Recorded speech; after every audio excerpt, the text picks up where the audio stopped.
So today marks the 50th day of Trump's presidency. He started on January 20th, 2017, and he's done a lot since then. And I'm going to go over some of the major stuff he's done. So first, he ordered the fast-tracking construction of infrastructure projects, and the provisions include executive agencies expediting environmental reviews and approvals for all infrastructure projects, and this was on January 24th. So it just means that the infrastructure projects are going to have to go on faster, and like if there's a environmental thing they have to do, then they're just going to cut that. So that relates to the Dakota Access Pipeline and Keystone pipelines that he ordered that they're going to have to be pushed through. So there's supposed to be an environmental impact study done on the Dakota Access Pipeline, and so that's just going to be expedited, so they don't have to do that. And so next, early on, pretty much the only good thing he's done is he withdrew from the TPP on January 23rd. So this is the only real good thing he's done, withdrawing from the Trans-Pacific Partnership, which would have shipped a lot of jobs overseas. And so the next thing, still early on, he directed a wall to be built along the U.S.-Mexico border, but Congress must approve the funds for the wall, and Trump has said that Mexico is going to pay for the wall, but now he's saying that Mexico is going to pay for it through a 20% tariff on all their imports. And so internal report from the Department of Homeland Security says it would take about $21.6 billion and 3.5 years to build, and it would cause a lot of environmental damage, destructing habitats and loss of wildlife. And this is just he's trying to make a solution for a problem that doesn't actually really exist. There's I think it was the Quinnipiac poll that said that more Mexican immigrants are actually leaving the U.S. than coming in, and so a lot of people have criticized the wall and saying that it's the most expensive and least effective way to secure the border. And he signed this on January 25th. And so next, he directed agencies to repeal 2 existing regulations for every new regulation, and do so in such a way that the total cost of regulations does not increase, and that was on January 30th. So next, he he signed a 90-day hiring freeze for United States federal employees, and the order bans hiring contractors to fill positions that would otherwise be filled by employees.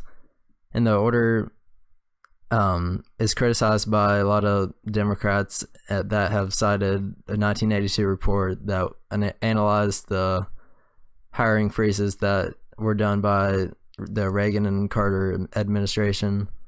And so that report determined that the freezes, all they did was just cause disruption to the agency operations without saving any actual funds.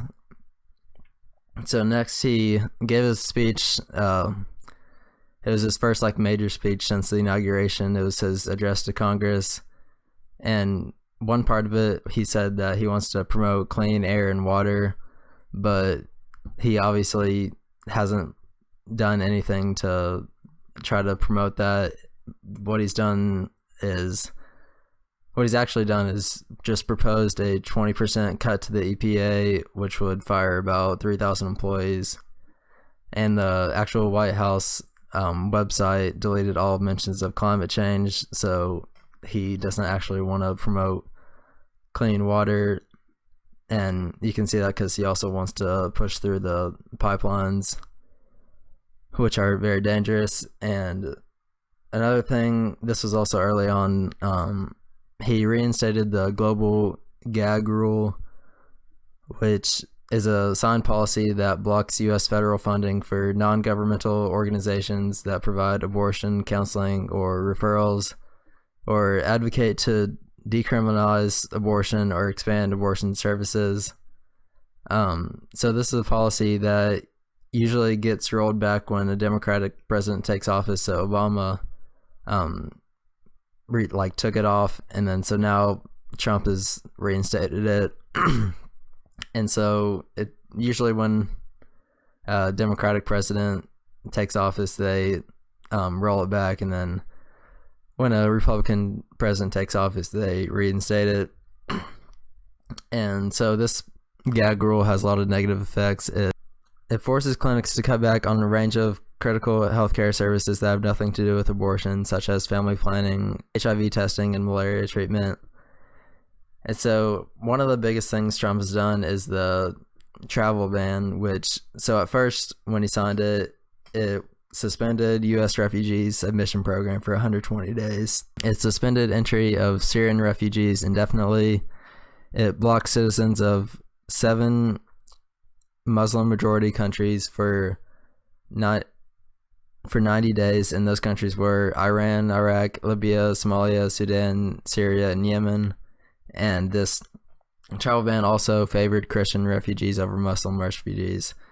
And so that last part was the most blatantly unconstitutional part. It's just obvious religious discrimination against Muslims. And so there was a ton of backlash from Americans, and a lot of them protested at airports against this policy. And so just recently, he revised this ban and took Iraq off the list of the banned countries after a lot of lobbying effort by the top officials from their country. And so Iraq got off the list, and they also dropped the language that gave the religious preference to Christian refugees. So that part, the revised part, is better, but it's still not very good. So last part, pretty recent thing, is the Republican healthcare plan to replace Obamacare. So the good parts about it is that parents can keep their kids on the insurance until they are 26 years old, and they cannot deny patients with pre-existing conditions. So those are the only good parts of it. And it also removes the individual mandate. It gives, one of the craziest parts about it is that it gives a big tax breaks to healthcare companies that pay their CEOs over $500,000 a year. And it defunds Planned Parenthood. It rolls back Medicaid expansion from Obamacare that gave insurance to low-income people and expanded coverage to millions of people. And it also, 7 pages, so the whole thing is 67 pages, the whole healthcare plan. And 7 of the pages, which is 10% of the healthcare plan, focuses on denying coverage to lottery winners. This plan is likely not to pass because a lot of Republicans are against it, and if all the Democrats vote against it, then, and even some of these Republicans do, it probably won't pass. And the reason why a lot of Republicans don't like it is because they think some don't like that they are rolling back the Medicaid expansion part, which gave the coverage to millions more people, and some other ones just think it's just the same as Obamacare when it's obviously not.